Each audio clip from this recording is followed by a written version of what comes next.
Hello student, जैसा कि हमने प्रीवियस वीडियो में पढ़ा था, ह्यूमन कैपिटल फॉर्मेशन में हमने फिजिकल कैपिटल और ह्यूमन कैपिटल के बारे में पढ़ा था। ओके, तो आज हम लोग ह्यूमन कैपिटल के मीनिंग और सोर्स ऑफ ह्यूमन कैपिटल पढ़ेंगे। ओके, तो एक बार मैं फिर से रिकॉल कर देता हूँ कि what is physical capital. Physical capital is all those input which are required for the production like plant machinery factory buildings raw material etc। ठीक है, जितने भी प्लांट मशीनरी फैक्ट्री और बिल्डिंग्स होते हैं या जो रॉ मटेरियल्स हैं वो सभी जो है फिजिकल कैपिटल में आते हैं। ठीक है, और ह्यूमन कैपिटल क्या है? तो it refer the stock of skill ability expertise education and knowledge embodied in the people. यानी कि एक जो पीपल हैं उसके अंदर की जो स्किल है, एबिलिटी है, एक्सपर्टीज़ है, जो एजुकेशन और नॉलेज है, वो उसको हम ह्यूमन कैपिटल कहते हैं। ठीक है, तो ह्यूमन कैपिटल में सपोज दैट जो हमारे डॉक्टर्स हैं, इंजीनियर्स हैं, एडवोकेट हैं, प्रोफेसर्स हैं, साइंटिस्ट हैं, ये सभी जो है हमारे नेशन के ह्यूमन कैपिटल कहलाएंगे। ओके, तो इसके बाद हमने उसका डिफरेंस भी पढ़ा था कि कंपैरिजन करके। तो आज हम लोग पढ़ रहे हैं कि meaning of human capital formation. Okay, तो human capital formation refers to development of ability and skill among the population of the country. देखिए, ह्यूमन कैपिटल फॉर्मेशन क्या है? ह्यूमन कैपिटल फॉर्मेशन कह रहा है कि डेवलपमेंट ऑफ एबिलिटीज़, यानी जो एबिलिटी है उसको डेवलप करना है। ठीक है, एंड स्किल, और स्किल को हम एबिलिटी और स्किल को क्या करते हैं? डेवलप करते हैं among the population of the country के पॉपुलेशन में उसको डेवलप करना है। और यही डेवलपमेंट जो है उनके स्किल और एबिलिटीज़ में जो डेवलपमेंट है उसको हम लोग बोलते हैं ह्यूमन कैपिटल फॉर्मेशन। तो ये डेवलपमेंट कैसे आती हैं पॉपुलेशन में?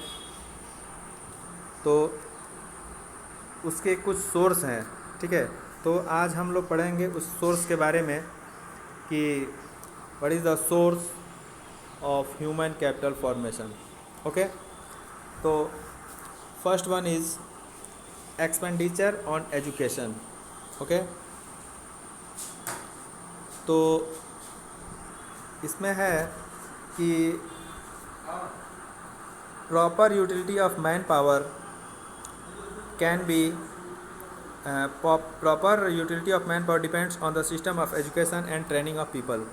यानी हम लोगों को एजुकेट करते हैं, उनके एजुकेशन पे स्पेंड करते हैं। ठीक है, उनके मैन पावर को क्या करने के लिए? बढ़ाने के लिए। Okay, labour skill of an educated person is more than that of an uneducated person.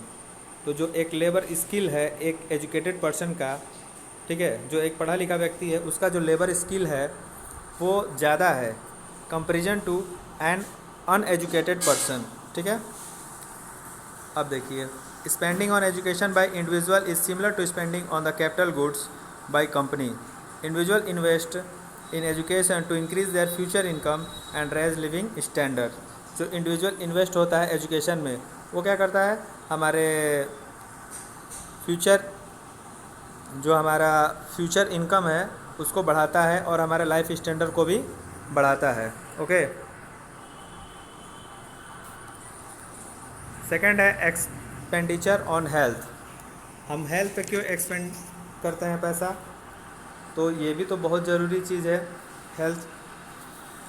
तो health expenditure is a source of human capital formation. It directly increase the supply of health labour force. ठीक है, poor health and unnourishment adversely affect the quality of man power. जो आपका स्वास्थ्य अगर ख़राब रहता है, पुअर हेल्थ है और अननरिशमेंट है, तो आपके मैन पावर को क्या करता है? कमज़ोर करता है। ठीक है, उसको अफेक्ट करता है।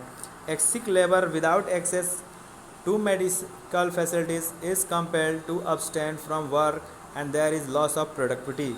जो एक बीमार पर्सन है, जो एक बीमार लेबर है, वो क्या करता है? विदाउट मेडिकल फैसिलिटीज़ के तो वो आपके कंपनी की प्रोडक्टिविटी को कम कर देता है, ठीक है ना। वो काम कर नहीं सकता है, वो प्रोडक्टिविटी को कम करता है। Therefore, expenditure on health is important to build the maintain productive labor force and to improve quality of life of people in the society। तो इसलिए जो है एक्सपेंडिचर ऑन हेल्थ क्या इम्पोर्टेंट है, ठीक है ना। मेंटेन प्रोडक्टिव लेबर फोर्स, एक प्रोडक्टिव लेबर फोर्स बनाने के लिए, और improve quality of life of people in the society, society में जो लोगों का लाइफ है उसको इम्प्रूव करने के लिए, ठीक है। तो फॉर्म ऑफ हेल्थ एक्सपेंडिचर इसमें दिया है, various form of health expenditure includes. देखिए, तो फर्स्ट है प्रिवेंटिव मेडिसिन, जिसमें नॉन एज वैक्सीनेशन होता है। हमारे कंट्री में छोटे छोटे जो बच्चे हैं, या जैसे पोलियो का वैक्सीनेशन हुआ, अभी हमारा देश जो है क्या हो गया, पोलियो मुक्त हो गया। तो यहाँ जो है अभी पोलियो से किसी को भी कोई पोलियो की बीमारी नहीं है, सभी लोग पोलियो मुक्त हो गए, पूरा कंट्री हमारा पोलियो मुक्त हो गया। तो इसके लिए वैक्सीनेशन चलाया गया पूरे कंट्री में। वैसे ही छोटे बच्चों के भी हेल्थ के लिए हॉस्पिटल्स में वैक्सीनेशन कार्यक्रम चलते हैं, या अगर कोई डिजीज़ पेंडेमिक आती है तो उसमें हम लोग क्या करते हैं, वैक्सीनेशन जो है सेंट्रल गवर्नमेंट चलाती है। अभी जैसे कोरोना था तो उसकी वैक्सीन नहीं आई, लेकिन जब उसकी वैक्सीन आ जाएगी तो उसका भी वैक्सीनेशन चलाया जाएगा पूरे कंट्री में। अभी फ़िलहाल उसके लिए क्या है कि आप सैनिटाइज़र और मास्क का यूज़ करेंगे, सोशल डिस्टेंसिंग बनाएंगे, ओके। तो ये सभी ज़रूरी है। क्यूरेटिव मेडिसिन क्या है कि मेडिकल इंटरवेंशन ड्यूरिंग इलनेस, जब हम बीमार होते हैं तो हमको मेडिकल इंटरवेंशन किया जाता है। सोशल मेडिसिन, इसमें स्प्रेड ऑफ हेल्थ लिटरेसी, ठीक है।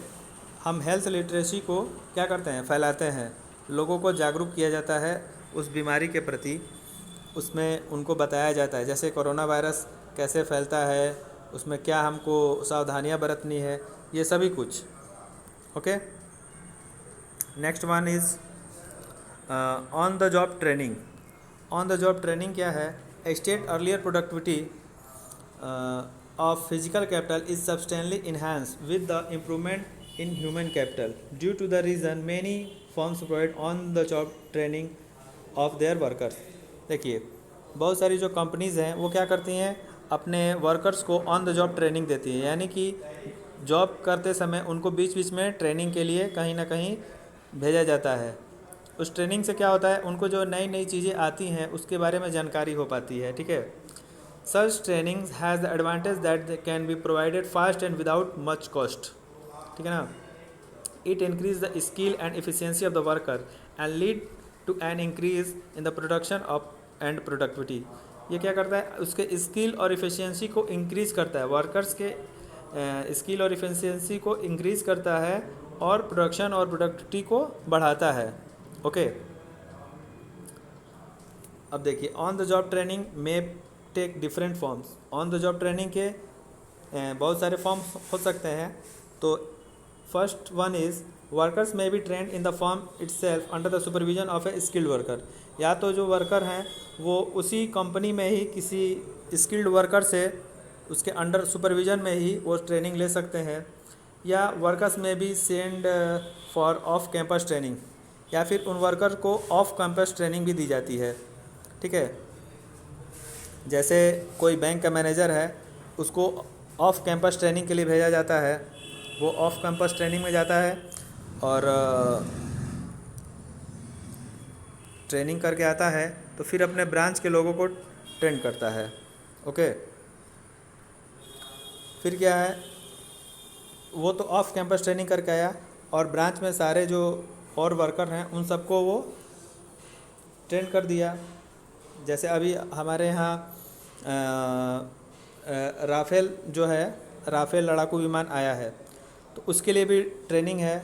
लोग फ्रांस में पायलट गए हैं ट्रेनिंग करने के लिए, फिर उनको ट्रेन करके उनको फिर वहाँ से इंडिया फिर भेजा जाएगा, वो राफेल भी आएगा।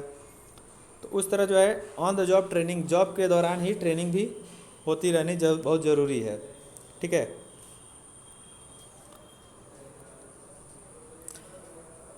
And fourth one is expenditure on migration पे एक्सपेंडिचर, ठीक है।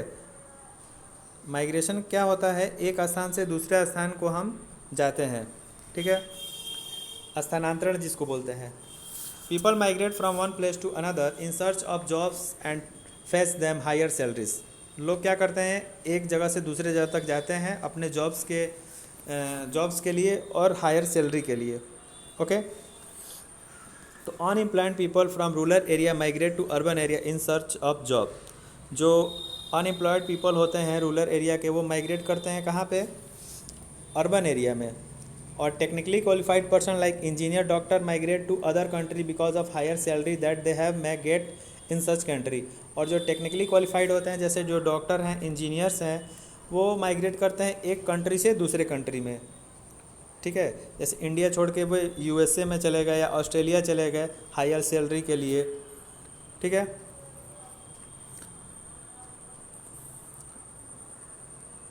Okay, migration in both this case involve two kind of cost of transportation from one place to another and higher cost of living in the migrated place. देखिए, migration जो है उसमें दो case involve होते हैं cost के। एक तो cost of transportation from one place to another, एक जगह से दूसरी जगह जाने का जो ट्रांसपोर्टेशन का कॉस्ट है वो, और higher cost living of the migrated place. और जो आप माइग्रेटेड प्लेस पे गए हैं वहाँ क्या क्या है, हायर कॉस्ट है living, higher cost of living है, ठीक है। Expenditure on migration is a source of human capital formulation. Enhance earning is the migrated place is more than the increase in cost due to migration, ठीक है। Suppose that आप गांव में हैं और आपको जो है गांव में एक स्कूल में पढ़ा रहे हैं, गांव में टीचिंग करते हैं, तो आपको 8 से 10 हज़ार रुपये तक आपको पर मंथ सैलरी मिल रहा है। आपके पास बहुत सारा स्किल है, बहुत सारे नॉलेज हैं, आप वेल एजुकेटेड हैं, बट आपकी वैल्यू जो है गांव में नहीं है। तो फिर आप क्या करते हैं, माइग्रेट करते हैं शहर में, और शहर में जाते हैं तो वहाँ पे आपको अच्छे सीबीएसई बोर्ड स्कूल में आपको 25,000, 21,000, 30,000 जो है सैलरी मिल रहा है। और आप एक नए प्लेस में भी जा कर के नई सोसाइटी में रह रहे हैं, ठीक है। तो उससे क्या हुआ, एक तो आपकी सैलरी भी बढ़ गई, और जो आपका सोशल जो लिविंग है, जो सोशल लाइफ है, वो भी जो है क्या हुआ, वो इंक्रीज हो गया, आपका स्टैंडर्ड बढ़ गया, ठीक है। Fifth one is expenditure on information. तो देखिए, expenditure is incurred to acquired information relating to labour market and other market, ठीक। It involves amount of spend on seeking information about educational institute, their educational standard and cost of education. इसमें क्या है, spend on seeking information about educational institute के बारे में, educational standard, ठीक है, and cost of education. For example, people want to know the level of salary associated with the various types of job, whether the educational institution provide the right type of employee skill at what cost। जैसे लोगों को जानना है कि level of salary, जो विभिन्न प्रकार के जो जॉब हैं उनके लेवल ऑफ सैलरीज क्या है, तो ये आपको एजुकेशनल इंस्टीट्यूट से पता चलता है, या वो आपको उस टाइप की ट्रेनिंग देते हैं, ठीक है। सपोज दैट आप इंजीनियर बनना है तो आप आईआईटी करते हैं, ठीक है, पॉलिटेक्निक करते हैं, तो उस तरह के इंस्टीट्यूशन है, ठीक है। Information is necessary to make decision regarding investment in human capital. तो इन्फॉर्मेशन बहुत ज़रूरी होता है, किस लिए, डिसीजन मेकिंग के लिए। जो हम ह्यूमन कैपिटल के लिए इन्वेस्ट कर रहे हैं उसमें हमको डिसीजन करना है, तो वो बहुत अधिक इम्पोर्टेंट है, ओके।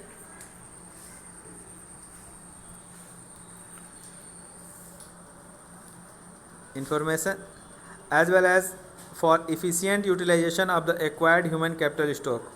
और जो हमारे पास ह्यूमन कैपिटल स्टॉक है उसका एफिशिएंट यूटिलाइजेशन हो सके, इसके लिए, ठीक है। नेक्स्ट वीडियो में हम लोग human capital and economic growth, okay, और importance role of human capital formation, इसको पढ़ते हैं। फ़िलहाल आप लोग इतना अपने बुक से पढ़ करके और बुक भी देख लीजिएगा और पढ़ भी लीजिएगा, ओके।